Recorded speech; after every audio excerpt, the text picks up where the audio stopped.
अस्सलाम वालेकुम, मैं हूं सैयद अखिल। आप देख रहे हैं मेरे साथ परभनी आज तक। परभनी शहर की जानी मानी शख्सियतों में से कुछ ऐसे लोग हैं जिन्होंने अपनी जिंदगी जीरो से शुरू की है और हीरो बन चुके हैं। मास्टर प्रोग्रेसिव फाउंडेशन की जानिब से सैयद गफ्फार मास्टर साहब ये किसी तारीफ के मोहताज नहीं हैं। इन्होंने जिस तरह से अपने शुरुआती जिंदगी में शुरू किया था फाइटिंग कराटे क्लब, और इन्होंने जब सीख कर आए थे उसके बाद में परभनी वासियों को अपनी कला फ्री में देना शुरू की थी। और जिस तरह से इन्होंने कला शुरू की थी देना, लगभग 40 साल पुरानी बात है। इन्होंने एक वीडियो वायरल किया हुआ है अपना, और वीडियो का वायरल करने के बाद में परभनी वासियों को, परभनी के खास तौर से उन नौजवान बच्चों को और पेरेंट्स को यह मैसेज देने की कोशिश की है कि अपनी औलाद को फिजिकल फिटनेस किस तरह से अपनी औलाद में बनाकर रखें और वेल क्वालिफाइड किस तरह से अपनी औलाद को बनाएं। आज इसी टॉपिक पर हम सैयद अब्दुल गफ्फार मास्टर साहब इनसे बात करने जा रहे हैं कि इन्होंने मास्टर प्रोग्रेसिव फाउंडेशन की जरिए से एजुकेशन किस तरह से महत्व रखता है मुस्लिम समाज के लिए ही नहीं बल्कि हर समाज के लिए, किस तरह से वेल क्वालिफाइड होना जरूरी है और क्यों बच्चों ने तालीम याफ्ता होना और अपने फिजिकल फिटनेस को बनाकर रखना यह जरूरी है। आइए जानते हैं सैयद अब्दुल गफ्फार मास्टर साहब से, जो मास्टर प्रोग्रेसिव फाउंडेशन के सर्वे सर्वा हैं। मास्टर साहब, परभनी आज तक के स्टूडियो में आपका स्वागत है। बच्चों ने वेल क्वालिफाइड किस तरह से बनना चाहिए? अखिल सर, अखिल भाई, आपने कहा कि इंसान ने कैसी जिंदगी जीना, इंसान की जिंदगी है क्या। अखिल भाई, आपने पूछा कि इंसान की जिंदगी कैसी होनी चाहिए, इंसान को कैसा बनना चाहिए, कैसा कामयाब बनना चाहिए, कैसी जिंदगी गुजारना चाहिए। मैं मास्टर प्रोग्रेसिव फाउंडेशन के जानिब से एक बच्चों के लिए और उनके पेरेंट्स के लिए, क्योंकि बच्चे खुद होके नहीं बन सकते, कितना भी सिखाओ खुद होके नहीं कर सकते, इसलिए उनको एजुकेशन की भी जरूरत है, स्कूल की भी जरूरत है और घर के पेरेंट्स की भी बहुत जरूरत है, बच्चा अगर सही बनाना है तो। अब एजुकेशन में हमको कब और कहां कैसे डालना, बच्चा जब समझदार होता, थोड़ा समझदार होता, माँ बाप की बहुत खिदमत, माँ की सबसे ज्यादा पहली खिदमत रहती है बच्चों को सही तरबियत देने की। बच्चा थोड़ा समझदार होता, बाप को समझता, भाई बहन को समझता, माँ बाप को समझता, पूरे रिश्तेदार को समझता, उसके बाद उसको समझ आना शुरू हो जाती है। तब हम एजुकेशन में स्कूल में डालें 4-5 साल में। हम 2.5 साल में 2 साल में डालेंगे तो वो स्कूल वाले फायदे के लिए अपने कर रहे हैं, बच्चा कामयाब नहीं हो सकता। वो 6-7 साल में अगर हम बच्चों को एजुकेशन में स्कूल में डालेंगे, वो एजुकेशन को सही तरीके से समझेंगे। और सबसे बड़ी एक बात है कि हम एजुकेशन स्कूल में बच्चों को डालते हैं तो हम समझ जाते हैं कि बच्चा पढ़ लिख कर बड़ा हो जाएगा खुद ब खुद। ऐसा नहीं है। स्कूल में बच्चा 5 घंटे 7 घंटे रहता, बाकी के 15 घंटे 17 घंटे हमारे पास रहता, और हमारे घर में जब रहता तो हम जो सिखाए वो कम सीखता और हमें अचानक देखिए वो ज्यादा सीखता। इसीलिए वो बच्चे के सामने हमें अच्छा रहना जरूरी है, हमें अच्छी बात करना जरूरी है, हमें अच्छे कपड़ों में रहना जरूरी है, हमारी खाने की तरबियत, हमारे हर चीज की तरबियत, बातचीत की तरबियत, जोर से आवाज नहीं, ये सारी चीजें हमने अगर घर में बच्चों के सामने हमारी तरबियत रखे तो बच्चा वो तरबियत सीख सकता है और उसी के साथ उसको एजुकेशन में भी फायदा हो सकता है। वो हमारी घर की बातें सीख के, हमारे घर का पोजीशन सीख के वो एजुकेशन में भी जब स्कूल में जाता है तो वो जो भी टीचर्स पढ़ाएंगा उसको अच्छी तरह से समझेगा। और जब समझने की जब जरूरत आती है बच्चों को, हर उम्र में बच्चा हर तरीके से अलग अलग चीजें समझता है। अब जैसा 3 साल तक के 0 से 3 साल तक के बच्चे को समझ में नहीं आता, कम समझ में आता। अब 3 साल से तो 12 साल तक के बच्चों को समझ में आना शुरू होता है और उस पीरियड में बच्चा बहुत सारी, वो हमारा माँ बाप का, पेरेंट्स का उनकी तरफ ध्यान रहना बहुत जरूरी है, वरना उस पीरियड में बच्चा अगर बह गया तो बाद में सुधर नहीं सकता। इसीलिए हमारे बच्चे को 3 साल 4-5 साल से तो 12 साल तक के उसको अच्छी तरह से ध्यान देना है, अच्छे बातों के बारे में बताना है, बुरे बातों के बारे में बताना है, बुरे बातों का अंजाम बताना है, अच्छे बातों का तरीका बताना है। ये सारी चीजें हमें बताना पड़ती है, तभी हमारा बच्चा अच्छा बनता। बाहर बच्चा जब फिरने से पहले अगर हमने सारी बातें बच्चों को बता दी हमारे, तो बच्चा गलत नहीं हो सकता। अगर बाद में बच्चा बड़ा होने के बाद हमने कितना भी सिखाए, कितना भी वक्त डाले, तो कभी कोई बच्चा हमारा सीख नहीं सकता। इसलिए हर टाइम पर अलग अलग तरीके से बच्चों को समझाना पड़ता। टीचर्स भी, आप स्कूल भी आप देख रहे हैं, पूरी तरह से एजुकेशन हासिल नहीं हो रहा है, क्योंकि स्कूल में टीचरों को बराबर तनख्वाह नहीं मिलने की वजह से वो अपने घर में ट्यूशन लगाओ बोलते, ट्यूशन में भी पढ़ाते हैं। इसलिए हमारा बच्चा बराबर नहीं है, हमारे को ध्यान देना चाहिए। और बच्चों को जिस तरह से उम्र के हिसाब से समझता है बच्चों को सबसे पहले उम्र में 12-13 साल का होता है, जब जवानी शुरू होती है, उस पीरियड में बच्चों के सामने जब मुस्तकबिल शुरू होता है, उनका मुस्तकबिल बनना शुरू होता है, तो उनको अपने जिस्म को देखकर, अपने आप को देखकर ऐसा ताकत महसूस होता, अच्छा महसूस होता। उसको लगता है कि मैं लड़की के लिए पैदा हुआ हूँगा, लड़की को लगता है मैं लड़के के लिए पैदा हुआ हूँगा। लेकिन ये बातें सामने जब आती है, इसको बाजू रख के हमारा पहले मुस्तकबिल बनाना बहुत ज़रूरी है। हमें एजुकेशन हासिल करना बहुत ज़रूरी है। और एजुकेशन हासिल करने के लिए हमको उस सोच को, उस समझ को, कभी भी कैसा रहता है, हमने कोई चीज़ देखी, कोई चीज़ पढ़ा है, तो वो चीज़ पढ़ने को तो हम आँख से देखकर पढ़ते हैं, हमारे दिमाग में बैठता है और दिमाग चमक दमक देखता है, और जब भी हमें ऊपर वाले ने भूलने की बीमारी दी है, हम भूल जाते हैं। इसीलिए हमारे दिमाग से हमारे दिल में डालना, और वो एजुकेशन को या कोई अच्छी बात को, हर चीज़ को वो संभाल कर रखना, और उसको दिल में जब बात बैठेंगी तो आपकी फिर वो निकल नहीं सकेंगी, आप वो हर चीज़ हासिल कर सकेंगे। दुनिया में कामयाबी करने के लिए बहुत सारी चीज़ें हैं। और देखो, दुनिया में कुदरत ने पैदा किया है तो करके खाने के लिए किया है। एक इंसान को दिमाग दिया है ऊपर वाले ने, और 18,000 मखलूक में से सिर्फ इंसान को ही करके खाना है, इंसान को ही खरीद के खाना है। इसलिए इंसान को ही मेहनत करना है, और मेहनत करने के लिए एजुकेशन हासिल करना है। खास तौर से उन पेरेंट्स को क्या मैसेज देना चाहेंगे आप, जो पेरेंट्स अपने बच्चों पर केयर नहीं करते हैं? औलाद की तरबियत करना तो बहुत दूर की बात है, स्कूल को जाते हैं, 5 घंटे 4 घंटे स्कूल में रहते हैं, और उसके बाद में आकर दिन भर खेलते हैं। औलाद को तरबियत देना वालिदैन का अव्वलीन फ़र्ज़ है। आप पैसा कितना भी कमा लो, आप मेहनत कितनी भी कर लो, लेकिन अगर आपकी औलाद पर ही आपका नज़र इनायत नहीं, आपकी औलाद को ही आप बनाने के लिए तैयार नहीं है, और सिर्फ पैसे की ही बात जहाँ करेंगे, जैसा कि आपने बताया है कि आज तालीम याफ्ता होना इतना ज़रूरी नहीं है। तालीम याफ्ता होने के साथ साथ आपको अच्छी तरबियत के लिए अपने घर से माहौल भी मिलना चाहिए।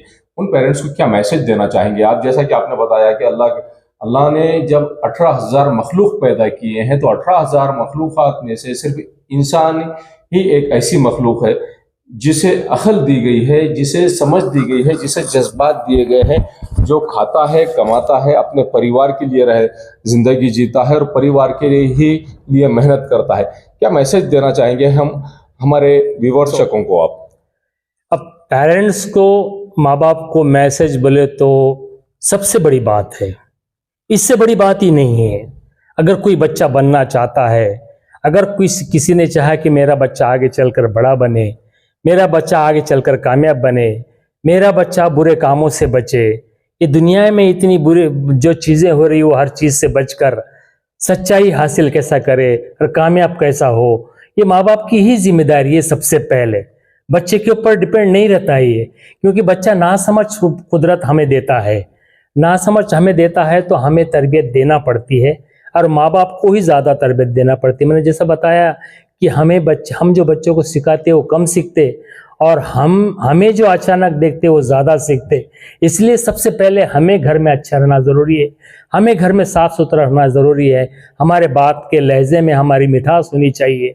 और बच्चा जब समझदार होना शुरू हुआ, तो सबसे पहले हम दुनिया की बुराइयाँ और दुनिया की अच्छाइयों के बारे में बताना ज़रूरी है। हम अच्छा बताते हैं, सिर्फ बुरा नहीं बताते, लेकिन बुराई के नतीजे क्या बुरे होते हैं ये भी हमें बताना ज़रूरी है, और अच्छाई भी बताना बहुत ज़रूरी है बच्चों को। तो मैं यही मैसेज देना चाहूँगा कि सबसे ज़्यादा जिम्मेदारी टीचर की तो है ही है, लेकिन हमारी भी जिम्मेदारी बहुत ज़्यादा है कि हम बच्चों को सही तरबियत दें। अभी आज के युग में ज़्यादातर इस बात का ख़ास तौर से ख्याल रखा जा रहा है कि हमारे बच्चों को ऐशो आराम ज़्यादा सुकून मिले। ये पेरेंट्स ख़ास तौर से इस बात का ख्याल रख रहे हैं, जिसको देखते हुए आज की नौजवान पीढ़ी नशे की तरफ ज़्यादा जाती हुई नज़र आ रही है। नशा अगर आप देखेंगे, एक छोटी छोटी 20 रुपए की बोतल का नशा, जो गैर ज़रूरी चीज़ें हैं बच्चों तक नहीं पहुंचना है, एक छोटी सी पूड़ी का नशा जो 2 रुपये और 5 रुपये में मिलती है, सौंफ की पूड़ी, किसी सुपियारी की पूड़ी, किसी और चीज़ें या रजनीगंधा वगैरह की जो चीज़ें आती हैं, ये जो छोटे छोटे मसाले की पूड़ियाँ मिलते हैं, ये पूड़ियाँ भी बच्चे शौक से खाते हैं और पेरेंट्स भी इन्हें नज़रअंदाज करते हैं। ऐसे पेरेंट्स को आप क्या मैसेज देना पसंद करेंगे कि अपने बच्चों को बुरी आदतों से, बुरी लत से बचाएं, और बच्चों को ख़ास तौर से जैसा कि आपने बताया है कि बचपन से उनकी जवानी तक उनको संभालना ज़रूरी है, उन्हें गाइडलाइन करना ज़रूरी है, उन्हें नमाज की तरफ राग़िब करना ज़रूरी है, उन्हें अल्लाह की इबादत की तरफ राग़िब करना ज़रूरी है, और अपने घर में माहौल बनाना ज़रूरी है। आप इसको किस तरह से देखते हैं और हमारे व्यूवर्स और दर्शकों को किस तरह का मैसेज आप देना चाहेंगे? देखो, कुदरत जब हमको माँ बाप के ज़रिए पैदा करता, तो दुनिया में जब हम जिंदगी जीते तो खुशी और समाधानी एक ही चीज़ है, लेकिन उसके साथ तकलीफ़ें, परेशानी, मुसीबतें, गम, ये बहुत सारी चीज़ है। तो ज़्यादा चीज़ें ख़राब है। अब समाज ख़राब की तरफ ज़्यादा बढ़ता है और बहुत सारे पढ़े लिखे लोग नहीं हैं मुस्लिम में, और समझदार भी नहीं है। वो अपने काम से काम, मैं रिक्शा चलाता हूँ तो मेरा बच्चा भी रिक्शा चलाएगा, मैं गाड़ी चलाता, ये ठेला चलाता हूँ तो मेरा बच्चा भी ठेला चलाएगा। ये सोच हमारे कौम में नहीं है। और जब इनको समझाया जाता है कि एक कैंप रखा गया है कि बच्चों को कैसा पालना, बच्चों को कैसी तरबियत देना, तो ये लोग आते भी नहीं है। जी, बहुत अच्छी बात आपने बताई है कि मास्टर प्रोग्रेसिव फाउंडेशन की जानिब से आपने ये कोशिश की थी कि वो पेरेंट्स को आप दावत दें, इनवाइट करें और उन तक ये मैसेज पहुंचाने की कोशिश करें कि अपने बच्चों की तरबियत किस तरह से करें। मास्टर प्रोग्रेसिव फाउंडेशन की जानिब से आप लगातार पिछले 35 साल से ये काम करते हुए नज़र आ रहे हैं। लोग सुनने के लिए आते हैं और उसके बाद में भूल जाते हैं। यहाँ उससे ज़्यादा अमली जामा पहनाने की कोशिश नहीं करते हैं, अपनी ज़िंदगी में अमल में लाने की इसको कोशिश नहीं करते हैं। ऐसी सूरत में आप किस नज़र से, आप किस तरह से इसे देखते हैं और क्या आह्वान आप करना चाहेंगे उन पेरेंट्स से, जो पेरेंट्स सिर्फ कान से सुनते हैं और भूल जाते हैं? अपनी औलाद को अच्छी तरबियत देना और कामयाब ज़िंदगी उनकी औलाद में गुजारना, इस बात के लिए। देखो, कुदरत ने भूलने की भी बीमारी दी है। आजकल कैसा होगा ये समाज में कि बाहर की चमक धमक की दुनिया बहुत हो गई है। अब हम मास्टर प्रोग्रेसिव फाउंडेशन की जानिब से लोगों को कहते हैं, पेरेंट्स को कहते हैं, गरीब लोगों को कहते हैं कि भाई आओ, हमारे बच्चों को कैसे पालना है, हमने तो ज़िंदगी ख़राब गुजारे, हमारे बच्चों को कैसा कामयाब करना है। ये जब हम बोलने जाते हैं तो लोग आपस में चर्चा करते हैं कि पैसे क्या मिल रहे, कितने मिल रहे, क्या मिल रहे, भाई पैसे दे रहे क्या उन्होंने। यानी कि लोगों की सोच ही नहीं है कि कामयाब बनने की, तो हम उनको 1000 मरतबा समझाना पड़ेगा। देखो, एक झूठ बात को अगर 100 जगह कहे तो वो बात सच हो जाती है। तो एक सच बात को अगर तुम 100 जगह कहेंगे तो सच तो होंगी वो बात समझ में आई है। और हमारे कैसा है, ये जो उलमाए दीन है, ये चीज़ें हैं, ये है तो मदरसे के लिए जो चंदे इमोशनल करके चंदे जमा करते हैं, ये इनकी एक बात ऐसी है कि ये भी तरबियत नहीं देते लोगों को, माँ बाप को समझाते नहीं, कुछ नहीं। इनका काम है लोगों का कि भैया आज के माँ बाप को समझाना बहुत ज़रूरी। बच्चा अगर बनाना है तो देखो, समाज बहुत बेकार हो गया है। समाज में आपने बोले कि नशे की आदतें बहुत हो रही है, ये हो रही, देखो बहुत सारी चीज़ें ऐसी है और बहुत सारी चीज़ें आएंगी कि तुम्हारे को बिगाड़ने की। मैंने कहा ना कि खुशी एक ही चीज़ है और बहुत सारे लफ्ज़ अलग अलग है। तो ये गम परेशानी जो है ना, ये चीज़ों में बच्चे बहक रहे हैं, माँ बाप की तरबियत नहीं मिल रही है। ऐसे कोई इंस्टीट्यूट नहीं है कि जो माँ बाप को समझा सके, बच्चे नहीं समझ रहे। क्यों? तो 17, 15, 16 साल का बच्चा होगा है कि वो बाहर के दोस्तों को, माँ बाप से ज़्यादा दोस्तों को चाहता है, और दोस्तों में जो आदत है, सब दोस्तों ने एक साथ बड़ा बनना, अच्छा बनना, ये हो ही नहीं सकता। इसलिए सबने अपने अपने बच्चों को अलग अलग तरीके से समझाया कि अब ये समाज की भी बहुत बड़ी गलतियां हैं कि ये मेडिकल पे गोलियां, ये पागलों की गोलियां, इसके गोली, हर चीज़ की गोली मिल रही है, खांसी की दवा मिल रही है, कोरेक्स, ये चीज़ें पी पी के बच्चे हैं तो आवारे हो रहे हैं, टाइम ज़्यादा बाहर डाल रहे हैं, घर में टाइम सिर्फ खाने को आ रहे हैं। ये बहुत सारी चीज़ें बुरी है, तो आएंगी भी और चीज़ें, और इससे भी ज़्यादा आएंगी।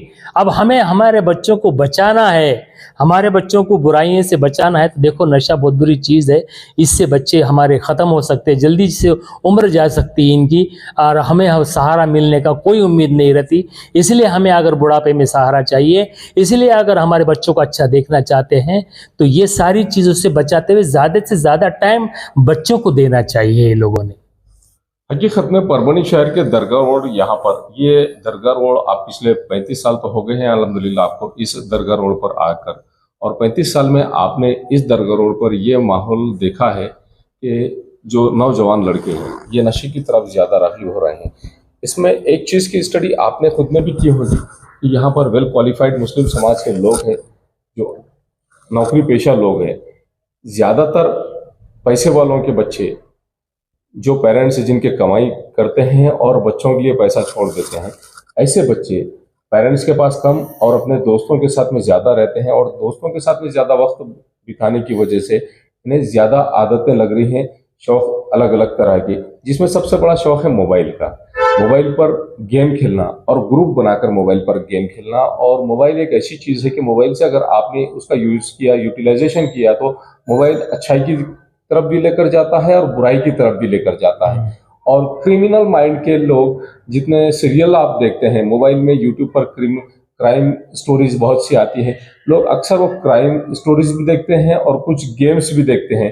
ये गेम्स देखना और दीगर साइट्स देखना, ये साइट्स देखने की वजह से क्राइम बढ़ता जा रहा है। और साथ ही जिस तरह से बच्चों को, नौजवान बच्चों को ज़्यादा बुरी आदतें, लत लग रही है, बताया है कि नशा एक ऐसी चीज़ है जो इंसान को अंदर से वीक कम कर रहा है, जिस्मानी हालत, फिजिकल फिटनेस उसका कम कर रहा है, और कम उम्र में ही इसका फिजिकल फिटनेस कम हो रहा है। तो पेरेंट्स ने इन बच्चों के लिए, जिनके लिए ये पेरेंट्स पैसा कमा रहे हैं, उन पेरेंट्स ने क्यों ज़रूरी है कि इन औलाद के लिए, जिस औलाद को इन्होंने नाज़ो नखरों से पाला है, प्यार से पाला है, और कई तो पेरेंट्स ऐसे हैं जिन्होंने दरगाहों पर जाकर दुआएं मांग कर मन्नतों से औलाद पैदा की है, ऐसी औलाद को किस तरह से संभाले और अच्छी तरबियत दें और एक अच्छा समाज बनाने की कोशिश करें। सबसे बड़ी बात तो है कि पैसा जिसके पास है वही लोगों की वजह से ये खतरा हो रहा है,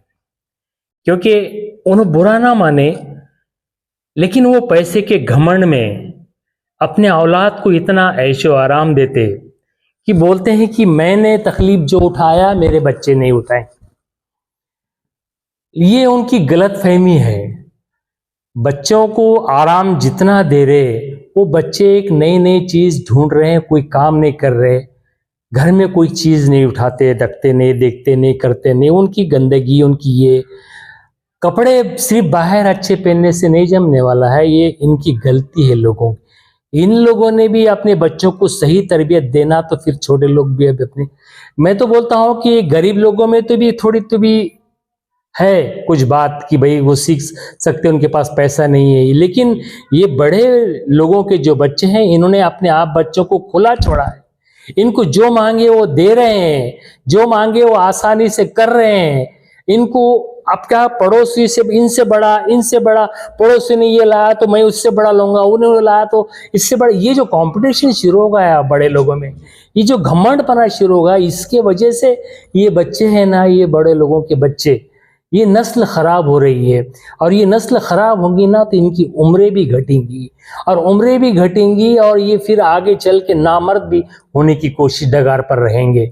ये चीज इनको समझ में नहीं आ रही, इतनी डेंजर है, इतनी खतरनाक है कि ये अपने, आज ही देर है, आज ही वक्त है, ये लोगों को संभलने की बहुत जरूरत है। गरीब का बच्चा तो कहीं भी खाएगा, कहीं भी पिएगा, उसके पास कुछ मिलता नहीं, करता नहीं। लेकिन मैंने आजकल बहुत देखा बड़े बड़े बच्चों को कि बड़े बड़ी गाड़ियां लेते, महीने में 2 साल में गाड़ी बदलते, साल में गाड़ी बदल देते, ये करते। ऐसी चीजें हैं उनके पास, जो चीजें है पॉकेट में इतना बड़े बड़े पैसे लेके फिरते, ये चीजें गलत है।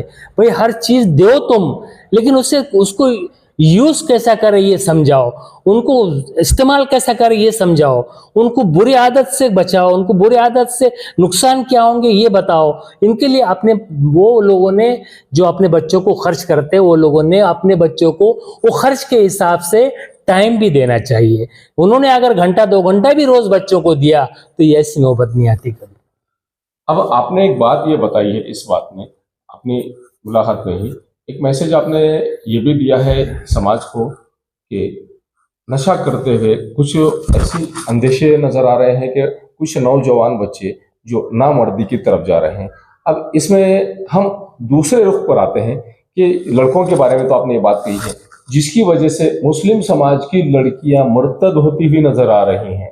इस बारे में क्या कहना चाहेंगे साहब आप? जी, लड़कियां जो दूसरे समाज के नौजवानों के साथ में शादियां कर रही हैं, अब यहाँ पर नामर्दी जहां पर नौजवान मुस्लिम नौजवान बच्चों में इस नशे की वजह से आ रही है, क्यों जरूरी है हमने हमारी औलाद को, लड़कियों को भी और लड़कों को भी, दोनों को भी संभालना क्यों जरूरी है हमारे लिए? लड़के की बात तो मैंने बताया आपको जी। लड़की का मसला कैसा है, लड़की 25% माँ बाप के पास रहती है और 75% शोहर के पास। तो उसकी जिंदगी माँ बाप के पास, तो माँ बाप दिल में से ये बिठाते कि बच्ची जाने वाली है, ससुराल जाने वाली है।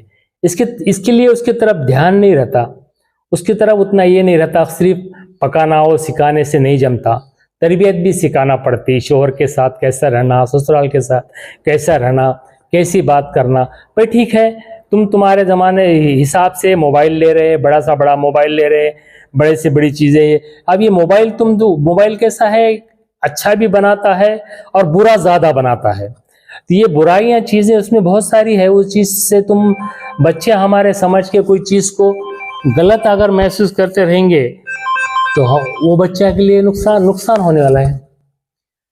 तो ऐसी सूरत में पेरेंट्स ने लड़कियों का भी ख्याल किस तरह से रखना चाहिए, और जो नौजवान बच्चे हैं जो नशे की तरफ राग़िब हो रहे हैं, इन बच्चों को कंट्रोल में कैसा रखना चाहिए? हमारे उलमाए दीन यहाँ कितनी मेहनत करना इनका ज़रूरी है? उलमाए दीन है ना, कैसा है, पुराने हुजूर के ज़माने के हिसाब से, हदीस के हवाले से, ये पुराने हिसाब से बात करते हैं। उतने दूर आज का नौजवान बच्चा या बच्ची नहीं जाके वो तरबियत हासिल कर सकता। लेकिन आज कुदरत ने ये जो मोबाइल, टीवी, लैपटॉप, ये चमकती धमकती दुनिया कुदरत ने बनाई, यानी कि कुदरत ही हमारा इम्तिहान ले रहा। इसके लिए अब माँ बाप को उस तरह से समझना चाहिए। मैंने कहा ना, स्टार्ट से जब समझ में आता, माँ बाप का तरबियत आती, वैसे बच्चा भी बनता, लड़का लड़की लड़की बनती। तो ये लोगों ने ये तरबियत को ऐसा आज के दौर के हिसाब से, आज के मोबाइल के हिसाब से, आज की ये दवाइयों के हिसाब से, वैसा अगर हम मोबाइल में से भी अच्छी चीज़ें निकालें, हमारे उलमा और दीन के पुराने, मैं जैसा बताया, पुरानी बातों से आज पुरानी बातों से नहीं जमता। पुराने अब ये मोबाइल मत करो, ये करो, ये भी तो कुदरत ने दिया है दिमाग इंसान को, ये भी तो कुदरत ने सामने लाया है। कोई भी चमक धमकास तुम एक से एक देख रहे हैं तो ये भी कुदरत ने तुम्हारे दिमाग से ही दिया है। तो इसको कैसा कंट्रोल करना, ये मौलाना ने, उलमाओं ने बताना बहुत ज़रूरी है। ये चीज़ें बताने के वजह से हमारी नस्ल, हमारी औलाद अच्छी निकल सकती, अच्छा रह सकते, अच्छा कर सकते। बच्चियों की बात तो ऐसा है कि एकदम बदल जाना, माँ बाप के पास रहते, जवान होते एकदम घर बदल जाना, शोहर के सिवा दूसरा कोई उनका उससे उतनी मोहब्बत नहीं होती। सबसे पहले वो सब चीज़ों को धीरे धीरे मोहब्बत होती, तो वो ससुराल वालों को भी लगता है कि भाई इन्हें जल्दी हमसे मोहब्बत करना। ये चीज़ों से थोड़ा क्लैश पैदा होते हैं। लेकिन दोनों ने भी अगर संभलने की कोशिश की तो जिंदगी, तो दुनिया बनी जब से जिंदगी ऐसी आ रही, दुनिया है जब तक जिंदगी ऐसी रहने वाली है। अब न जाने क्या मालूम कुदरत और कौन सी चीजें सामने लाता है और कौन सी बुराइयां अच्छा सामने लाता है, पता है। मास्टर प्रोग्रेसिव फाउंडेशन की जानिब से आप लगातार पिछले 35 साल से समाज में जन जागृति का काम करते हुए नजर आ रहे हैं। इस जदीद दौर में मास्टर प्रोग्रेसिव फाउंडेशन की जानिब से आप किस तरह का आह्वान उन तमाम लोगों को करना चाहेंगे जो लोग वेल क्वालिफाइड हो रहे हैं, जो लोग तरक्की याफ्ता हो रहे हैं, उन्होंने अपने समाज के लिए, समाज के हित के लिए किस तरह से अपना योगदान देना बहुत ज़रूरी है। क्या आह्वान आप तमाम लोगों से करना चाहेंगे? मैं तो सभी लोगों से, चाहे वो पैसे वाले हो, चाहे कामयाब हो, जो नाकामयाब हो, जो मजदूर हो, जो व्यापारी हो, मैं सभी उनसे कहना चाहूँगा कि एक हमारा मास्टर प्रोग्रेसिव फाउंडेशन चलता, हमारे पास कोई ऐसी चीज़ ये नहीं है कि हम बच्चों को तरबियत कैसी देना, ज़िंदगी को कैसे गुजारना, हर उम्र में अपनी अपनी तरबियत को कैसे रखना, अपनी इंसानियत को कैसी बनाना, कैसी तरक्की करना, ये सारी बातें अगर हमारे पास घंटा डेढ़ घंटा अगर टाइम देते रहे ये लोग, तो वो सारी चीज़ें बातें धीरे धीरे मालूम होंगी। मैंने जैसे बताया है कि झूठ बात को अगर 100 जगह बोले तो सच होती, वैसा अगर तुमने ये बात को 100 मरतबा सुनते रहेंगे तो आप इंशाल्लाह तरक्की कर सकेंगे ये चीज़ों। ये थे सैयद अब्दुल गफ्फार मास्टर साहब, जो मास्टर प्रोग्रेसिव फाउंडेशन के मेन फाउंडर है और पिछले 35 साल से लगातार मास्टर प्रोग्रेसिव फाउंडेशन की जानिब से कौम और मिल्लत की खिदमत अंजाम दे रहे हैं और बहुत अच्छी तरह से अंजाम देते हुए नज़र आ रहे हैं। मास्टर बिल्डर्स के नाम से भी मास्टर प्रोग्रेसिव फाउंडेशन के सैयद अब्दुल गफ्फार साहब पहचाने जाते हैं। इसी के साथ में आज से अगर 40 साल पीछे आप जाएं तो मास्टर कराटे क्लब, मास्टर साहब एक पुलिस महकमे में भी सर्विस कर चुके हैं और पुलिस महकमे में सर्विस करने के बाद में इन्हें जिस तरह से अपने शौक़ ने इन्हें आज पूरी तरह से जिंदा दिल रखा है, लगभग 60 साल की उम्र में भी आज ऐसा लगता है लगा दें तो 16 साल की उम्र, यही चंचलपन सैयद अब्दुल गफ्फार मास्टर साहब इनमें है और यही लड़कपन उनमें है। और मैसेज सिर्फ यही देना चाह रहे हैं कि एनी हाउ आप चाहे कुछ भी कर लें, अपनी औलाद को आपने तरबियत अच्छी देना बहुत ज़रूरी है। अपनी औलाद ही आपका सब कुछ है। आप दौलत चाहे कितनी भी कमा लें, अगर आपकी औलाद ही महरूम रहेंगी इन सब चीज़ों से, जो चीज़ हम अपनी औलाद के लिए करना चाह रहे हैं, तो वो दौलत किस काम की। अगर आपकी औलाद को तरबियत अगर अच्छी मिल जाए तो ऐसी सूरत में आपकी दौलत भी आपके काम आएगी और आपकी औलाद भी आपके काम आएगी। बुढ़ापे में आपका सहारा बनेगी और बुढ़ापे में सहारा बनने के लिए ज़रूरी है कि बचपन से ही अपनी औलाद को अच्छी तरबियत दे, अपनी औलाद को नमाज की तरफ राग़िब करे, अपनी औलाद को अपने रिश्तेदारों की इज़्ज़त करना सिखाए, अपनी औलाद को अपने आस पड़ोस के लोगों की इज़्ज़त करना सिखाए, अपनी औलाद को आस पड़ोस के लोगों से अच्छे सलूक करने की तरबियत दे, अपनी औलाद को अपने उस्ताद का अदब करना सिखाए, अपनी औलाद को तमाम उन लोगों का रिस्पेक्ट करना सिखाए जो उम्र में उनसे बड़े होते हैं और अच्छे काम करे। यही तरबियत ज़रूरी है हर पेरेंट्स ने अपनी औलाद को देना। और जहाँ तक लड़कियों की बात आती है तो लड़कियों को भी अच्छी तरबियत देना बहुत ज़रूरी है। इसी के साथ में मुझे दीजिए इजाज़त, अगला टॉपिक सैयद अब्दुल गफ्फार मास्टर साहब से, जो मास्टर प्रोग्रेसिव फाउंडेशन के सर्वा हैं, इनसे अगले किसी और टॉपिक पर मुलाकात करेंगे। तब तक के लिए इजाज़त दीजिए। जय हिंद।